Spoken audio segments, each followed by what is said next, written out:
sa ating lahat. Ayan. Masayang-masaya ako at nakikita ko kayo ngayong lahat dito.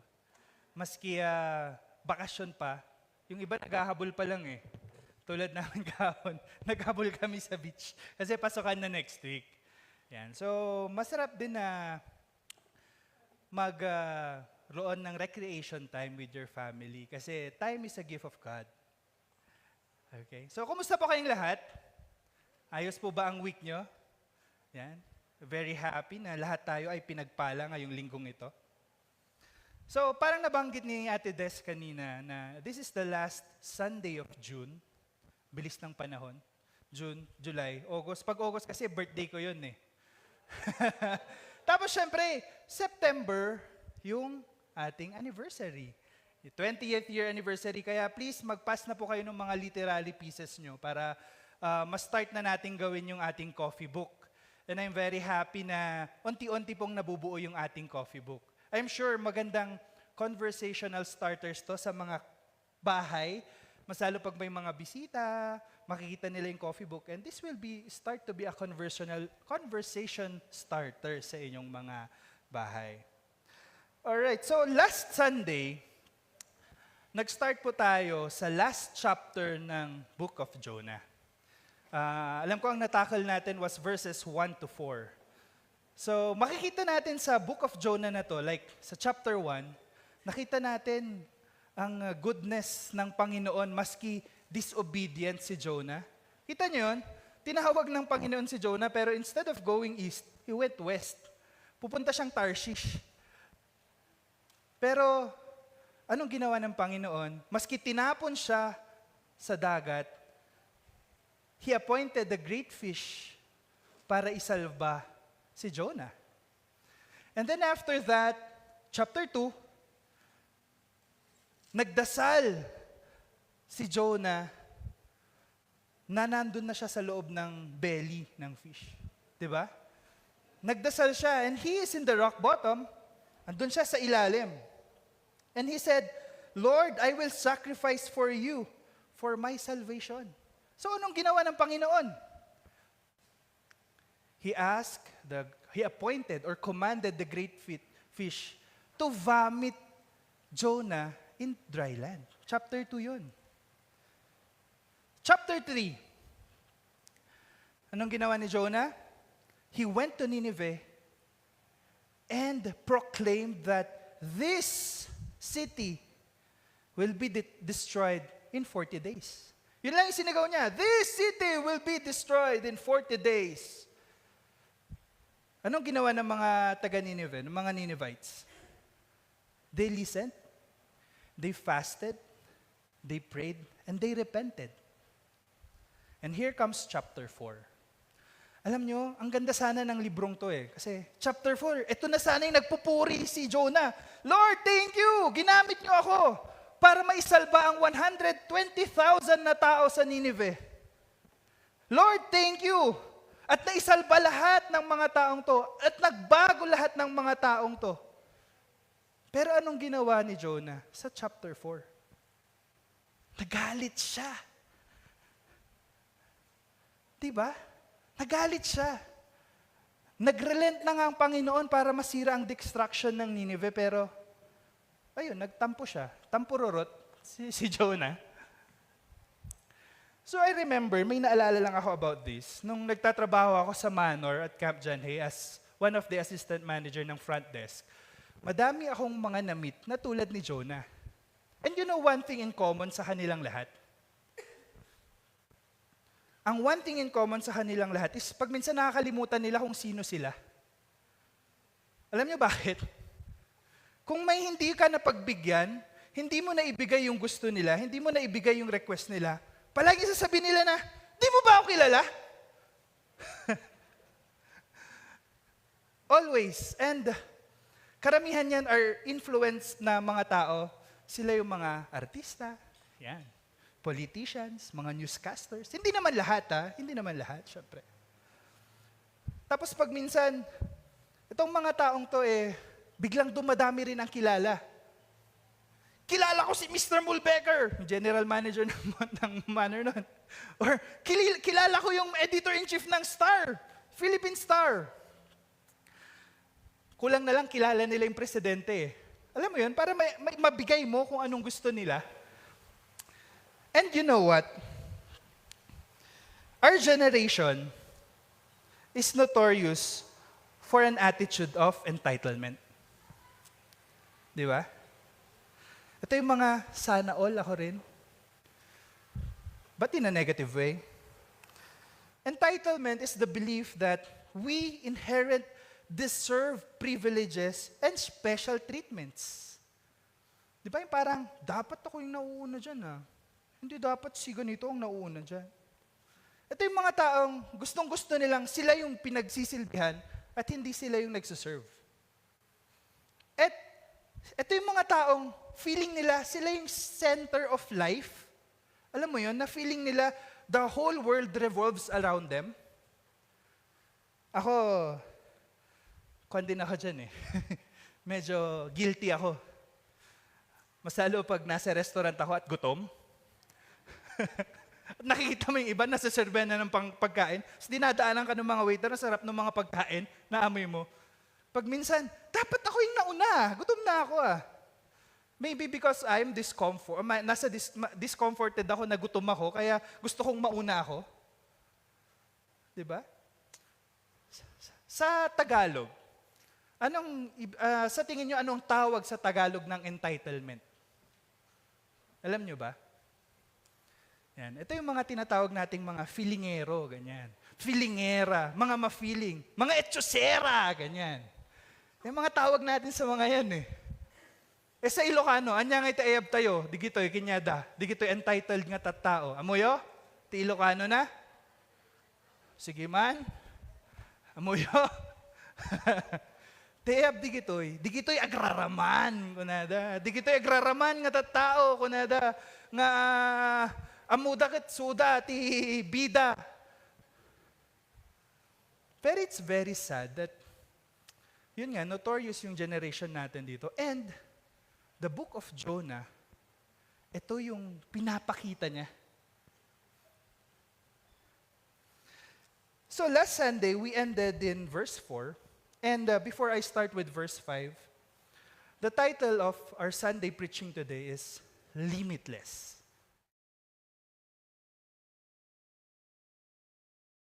Bibles sa Jonah chapter 4, verse 5 to 11. Okay. I'll start with verse 5. Bago pala ako pumunta sa verse 5, syempre yung verse 4. Ito kasi yung sabi ni God na, do you have a good reason to be angry? Tinanong niya si Jonah, bakit ka ba nagagalit? Anong ginawa ni Jonah? Ito yung ginawa niya. Then Jonah went out from the city and sat east of it. There he made a shelter for himself and sat under it in the shade until he could see what would happen in the city. Ito yung time na nagtampo. Nagtampo si Jonah. Pumunta siya sa east of the city kasi he felt that God's mercy was misplaced and that the Ninevites didn't deserve the mercy that God gave. Pero tignan niyo yung heart ni Jonah dito. Pumunta siya sa east. Gumawa siya ng shelter. Isipin niyo, sa Middle East gaano kainit sa Middle East. He made a shelter, kung kunwaring shelter niya. Pero ano yung purpose niya? He wants to witness the destruction of Nineveh. Pag titignan niyo yung, sabi niya, so that he could see what would happen in the city. So, meron pa rin siyang, alam mo yun, sa puso niya na, maski sinabi na ng Panginoon na, I will relent the destruction of the Ninevites. Pero siya, hindi, dito ako sa front row. Papanoorin ko, baka may fireworks mamaya. That's the heart of Jonah. And nakakalungkot na isipin na one of the prophets is ganito ang puso. Now let's go to verse 6. So the Lord God appointed a plant, and it grew up over Jonah to be a shade over his head to deliver him from his discomfort. And Jonah was extremely happy about the plant. Maski galit si Jonah, God gave a divine provision. Nagpalaki siya ng plant para maging shade ni Jonah sa extreme heat ng Middle East. Kita niyo yun? Kung gaano ka-merciful ang Panginoon, na maski galit na galit si Jonah, na maski pinapangunahan na niya ang Panginoon, what did God do? He still gave comfort to Jonah's discomfort. And ang nakakatawa pala, is tuwang-tuwa si Jonah sa puno or plant. Pero hindi siya masaya na nagbigay ng mercy ang Panginoon sa mga Ninevites. And ang makita natin dito is, I know every one of us, dumating tayo sa mga point na are in the discomfort of life. Yung meron tayong mga situation na very uncomfortable, ang hirap. Pero biglang makita nyo, bakit biglang gumaan? Meron ba kayong mga experiences na gano'n, na hindi nyo naman hinihiling, tapos biglang, especially ako, noong time na maliliit pa yung mga anak ko, tapos 20 pesos na lang nasa bulsa ko, tapos wala nang diaper at gatas yung mga anak ko, biglang may mag-message sa akin na, "Uy Mike, pwede ka pang mag-MC? May gig tayo, mag-MC ka, may kasal." Hindi ko pinagdadasal yung mga yon. Nag-iisip lang ako ng paraan na, paano ko kaya didiskartehan to? Kanino na naman kayo ako uutang para may pambili ako ng gatas, may pambili ako ng diaper? Isipin mo, 20 pesos yung nasa bulsa ko. Pero biglang may mag-message, "Uy Mike, mag-MC ka mamayang gabi." And sabi ko, tinatanong pa nga nila ako, "Magkano ang rate mo?" Magkano na? Alam mo yun, yung basta importante meron. Kasi that's God's provision. That's God's blessing. Hindi ko hiningi. Like Jonah. Ba't hiningi niya bang magkaroon ng plant? No. And instant yun Sinabi ni Lord na, lumaki ka dyan. And the plant grew to give him shade. I'm sure na even in the times of discomfort, God gives comfort. Amen po ba? Right. So, let's move forward. Let's go to verse 7. Ito na. Mga favorite na verses ko to Sabi nila, sa verse 7, "But God appointed a worm when dawn came the next day, and it attacked the plant, and it withered. When the sun came up, God appointed a scorching east wind, and the sun beat down on Jonah's head, so that he became faint and begged with all his soul to die, saying, 'Death is better than me.'" Now, why do you think that God appointed a worm to attack the plant? And why do you think that God appointed a scorching east wind to beat down Jonah? Bakit kaya? Binigay niya ngayon, tapos kinumagahan, binawi niya. Because ginawa ng Panginoon ng mga situation na to kay Jonah to test his heart. Kasi di ba ang Panginoon, palagi niyang tinitignan ang puso ng mga tao. Hindi naman kung gwapo ka, tangkad ka, hindi yun Hindi yun yung tinitignan. Talagang in-example ko yung sarili ko, no?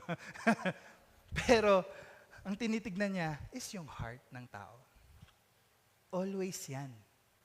So, binigay ng Panginoon tong situation na to kay Jonah to test if he learned from what God did, from the compassion that God did to him. And may naalala ako dito na very controversial thing na nangyari sa Miss Universe. I'm sure alam nyo na to.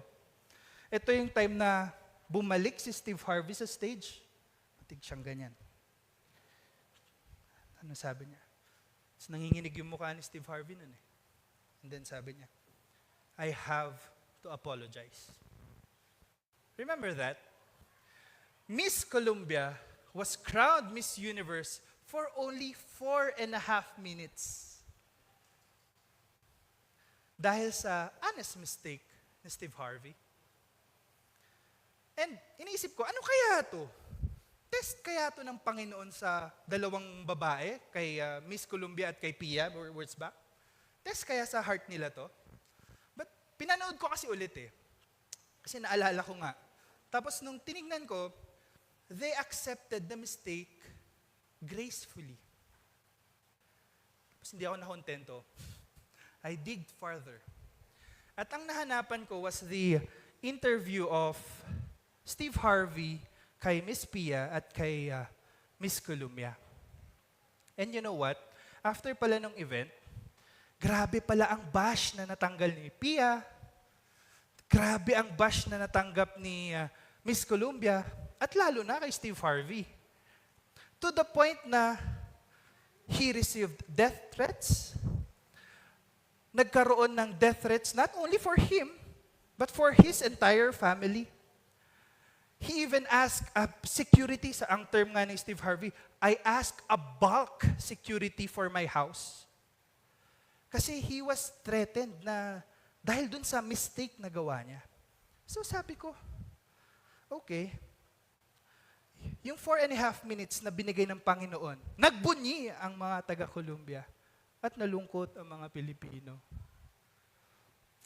In just 4.5 minutes, God was not testing Miss Pia, Steve, or Miss Columbia.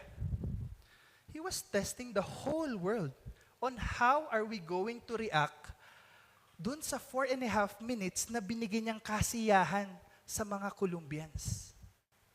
And look what happened. How did they react? Nagalit sila eh. Instead na, ay, nagkamali si Steve, intindihan natin. Or, okay lang yan. Or, dapat mas mahalin natin si Steve kasi nakita natin na nagkakamali rin siya. Pero how did they react? Katulad ni Jonah, paano nag-react si Jonah? He begged all his soul saying, death is better to me than life. That's very sad. This is Jonah showing self-centeredness. Very entitled. Feeling niya siya yung bida eh. Na, Lord, di mo naman sila siniri. Ako na lang yung mamatay. Nakakalungkot. Dito, Jonah is very ma-feeling. Agraraman laon unay ni Jonah.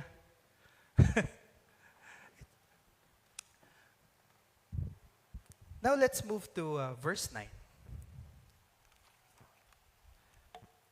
Then God said to Jonah, do you have good reason to be angry about the plant? And he said, I have good reason to be angry, even to death.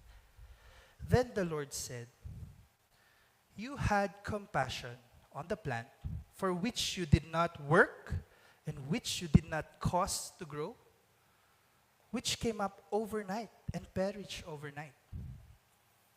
Should I not have compassion on Nineveh, the great city in which there are more than 120,000 persons who do not know the difference between the right and left hand, as well as many animals?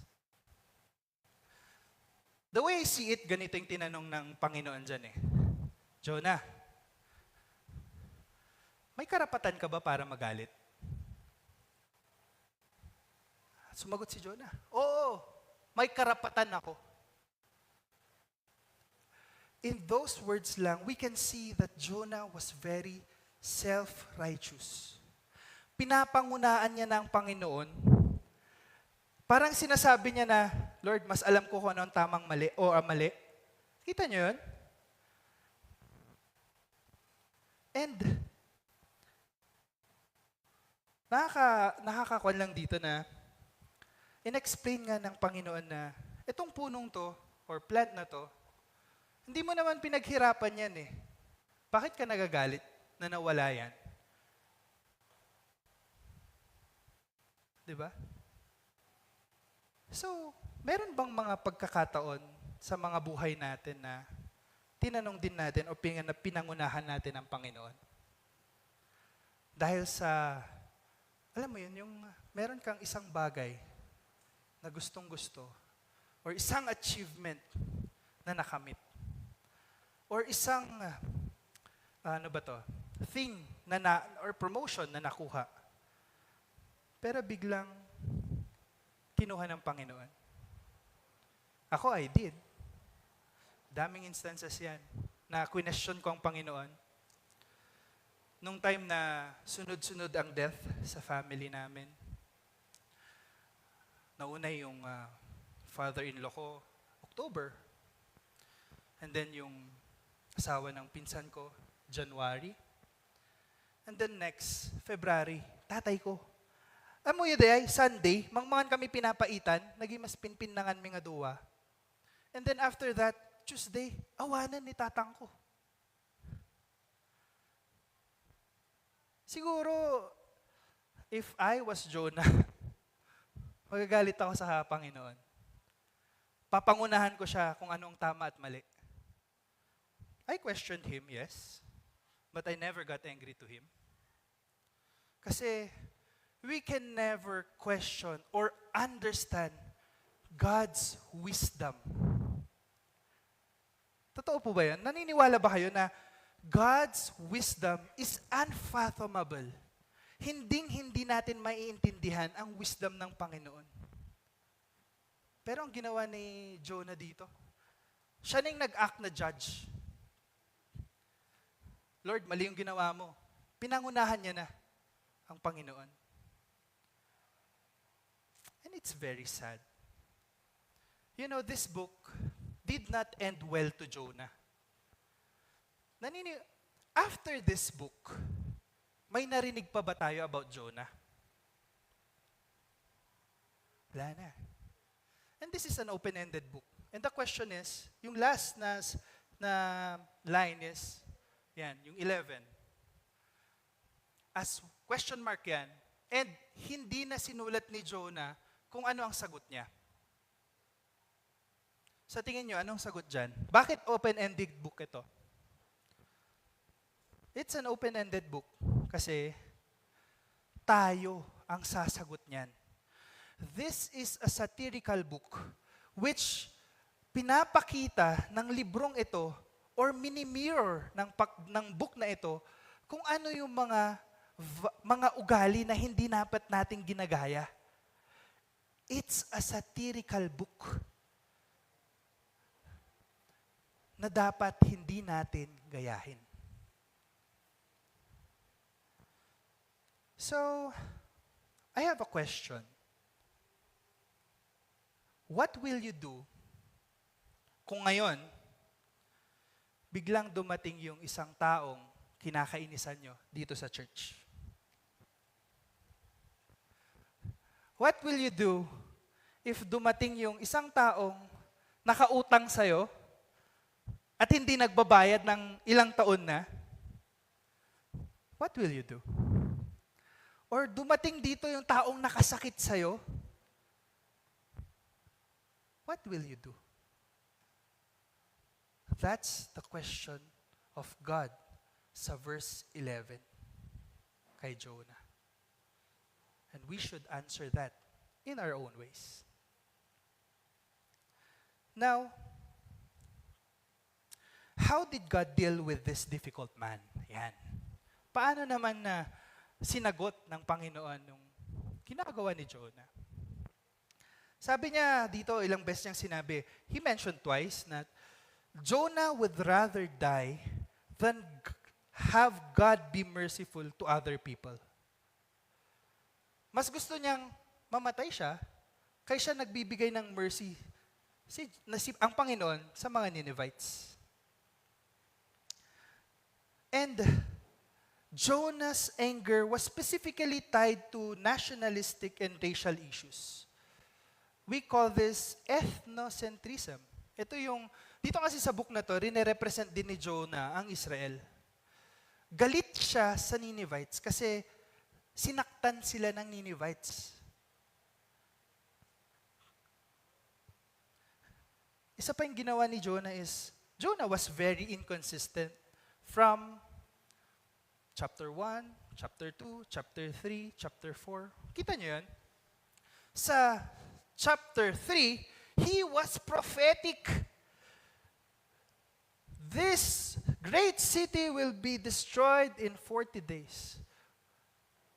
And what happened in chapter 4? He became pathetic. From prophetic to pathetic.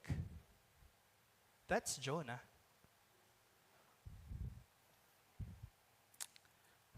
So, are we also consistent with God? Yung mga ginagawa natin, are we also consistent? I hope so. Siyempre, mga taga-CHCC, consistent yan. Sigurado ako. Meron bang isa? The divine mercy that so angers Jonah is what keeps him from being the target of God's wrath. Diba? Yung mercy na galit siya, yun din yung nagsasalba sa kanya. Kasi pwedeng gawin niya ng Panginoon, ang tigas ng ulo mo ah. Diba? Pero hindi eh. God gives mercy to everyone. His mercy is borderless, maski sino ka man. So, paano ginawa ng ano ang ginawa ng Panginoon to give to deal with Jonah. God gave Jonah situations for him to learn. Parang tayo rin that we go to situations na hindi natin naiintindihan bakit, pero dinadala tayo ng Panginoon sa mga situation na yon for us to learn. Pero ang hirap lang kay Jonah, bangad. Hindi siya natututo eh. That's why it's an open-ended book na tayo ang sasagot dyan. Can you see that? How great this book is. How it mirrored yung mga ugali natin. Na pag minsan mas masaya tayo sa mga material na bagay, tulad nung plant na tumubo. We are very happy about it, pero hindi tayo masaya na may nasasalbang ibang tao. Now, what is this book all about? Sa tingin nyo, what is this book all about? Is this about Jonah? Or is this about the Ninevites na nagbago? Or as we all know, is this about the great fish? Actually, nung in-appoint ni Pastor Arnel to, basahin ko nga yung Book of Jonah, kita ko, 4 chapters lang. So, binasa ko. Nagulat ako kasi hindi pala yung children's book ang pagkaintindi ko sa Book of Jonah. Ibang-iba. It even came to a point na patukan ko na tong Jonah na to eh. As in, you try to read it again, kasi 4 chapters lang yan, and talagang mafe-feel nyo na, bakit ganito si Jonah? Bakit kaya? Again, this is a satirical book kung saan tayo matututo. And it's very good na meron tong book na to on how we can see na not to be self-righteous. But you know that in this book, God was mentioned 38 times. 38 times. So this is not about Jonah. This is not about the great fish. This is not about the Ninevites. But this book is all about God. Amen po ba? This book shows us that God is limitless. God is limitless. God reveals His limitless nature. We saw here that the Lord, He is the Lord God of heaven, that He is the Lord God of the universe. He is the one who made the sea and the dry land. We can see that in chapter 1, verse 9 of the book from the book of Jonah. He is also limitless in controlling nature. He is sovereign with nature. Makita natin dito that God appointed the wind in the sea. Chapter 1. That created the storm. Nung umaalis or umiiwas si Jonah sa command ng Panginoon, He commanded the wind. And God appointed a scorching east wind. Nung nandun sa east, pumunta sa east si Jonah, he can do that. He is limitless. That's God's power. And we can also see here that He is limitless in His commands. He commanded the great fish to save Jonah. And He also commanded the great fish to vomit Jonah out. He also appointed the plant to grow instantly, to give convenience or to remove the discomfort of Jonah from the beating sun.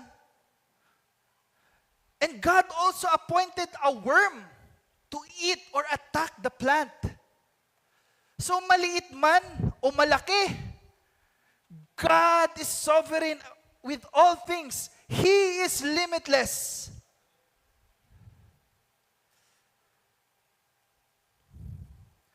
Here, He is also limitless in borders.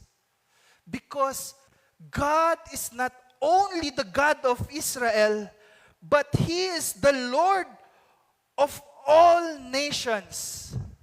Do you believe that? That God is the Lord of all nations. Kasi nakita niyo yun na wala siyang borders eh. He gave mercy to Nineveh. Maski alam niyang cruel yan, He gave mercy. His mercy is borderless. His mercy is limitless. That is our God. Are you happy about that?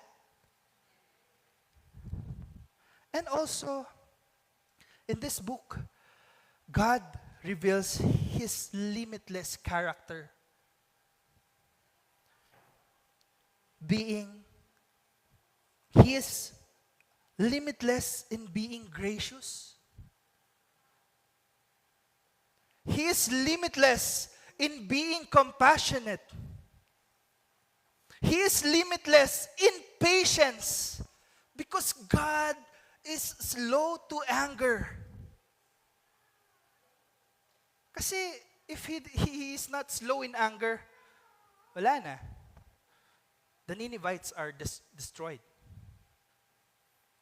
And He is limitless in love and kindness, like what He revealed to the sailors, to Jonah, to Nineveh, and to all the animals in Nineveh, and to the 120,000 Ninevites.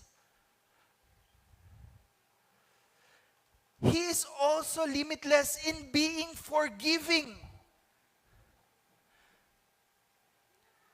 Maski gaano ka-cruel, maski anong nagawa mo, He is limitless in His forgiveness. He is also limitless in being merciful.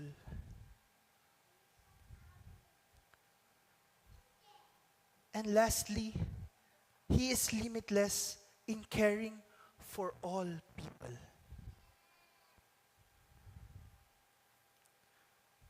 This is what God revealed in the book of Jonah. It's not about the great fish. It's not about the Ninevites. It's not about Jonah.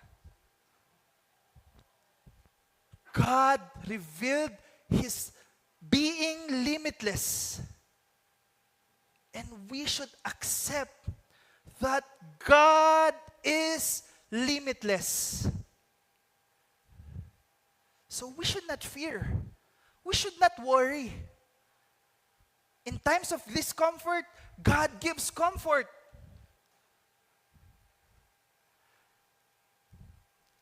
And that was revealed in the book of Jonah. Now, in this book, God also revealed His purposes. Again, this is a satirical book. It is a mirror where we can see and critique ourselves on things that we are doing. So, ano yung purpose? His first purpose in this book is that He wants to teach His servants. Dito, gusto niyang matuto si Jonah. Kaya nga dinala niya sa iba-ibang situation si Jonah eh. Kinain na siya ng isda. Sinuka na siya ng isda.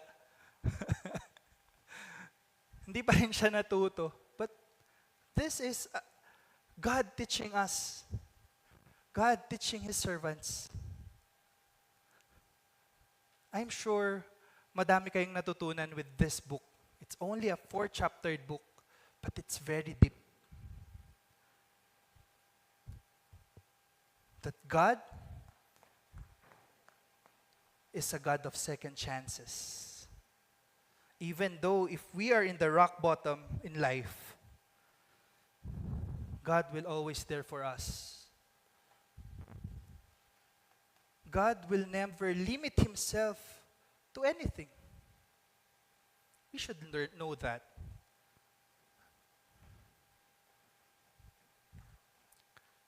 And the second purpose of God here is He wants to transform the sinners. As again, He is limitless in being patient. Ayaw niyang may napapasubo. Sinner ka man o hindi. But what He wants is to transform the sinners. Siguro that's also our task as Christians, to help the sinners transform. Mahirap yun. Mahirap gawin yun. Kasi nakita nyo si Jonah. Takot na takot nga siyang pumunta sa Nineveh. Kasi mga siga yung mga nandun sa Nineveh. But you know, the secret is, we just need to listen to God and obey Him. And of course, we need to give the full trust and faith to God. And I am very sure that we can help the non-believers or the sinners to transform. That is God working in us. So again, always remember that we have a limitless living God. That our Savior, Jesus Christ, is a limitless living God. Okay? So I would like to ask everyone to please stand at manalangin po tayo.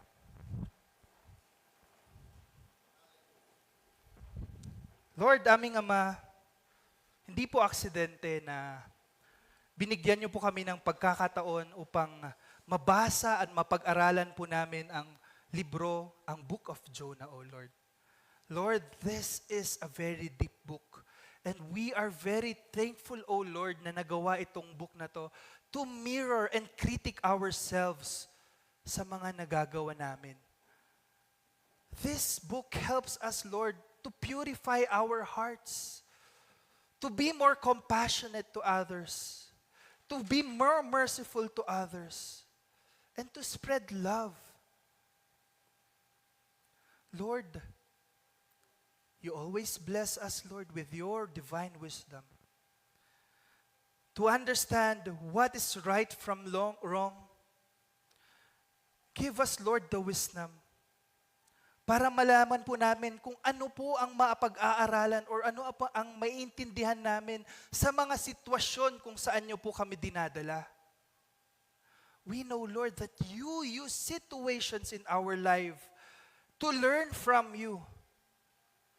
And this is how you teach us, O Lord. And Heavenly Father, thank you. Thank you, Lord, for the gift of life na binigay niyo sa amin. That we are here to witness your limitless power, O Lord. Thank you, Heavenly Father, for being the limitless God that we have. And Heavenly Father, thank you for the divine provisions na binibigay niyo sa amin, na maski hindi po namin hinihiling, ay binibigay niyo po. You are really a good Father to us. Help us grow our faith in you. Help us grow our trust in you, O Lord. Put us, Lord, in the situations kung saan kami matututo. Kung paano po namin papalakasin ang aming faith sa inyo, O Lord. And Heavenly Father, thank you for the love, for the limitless love that you are always giving us. And we pray this in the name of Jesus Christ, our Savior. Amen.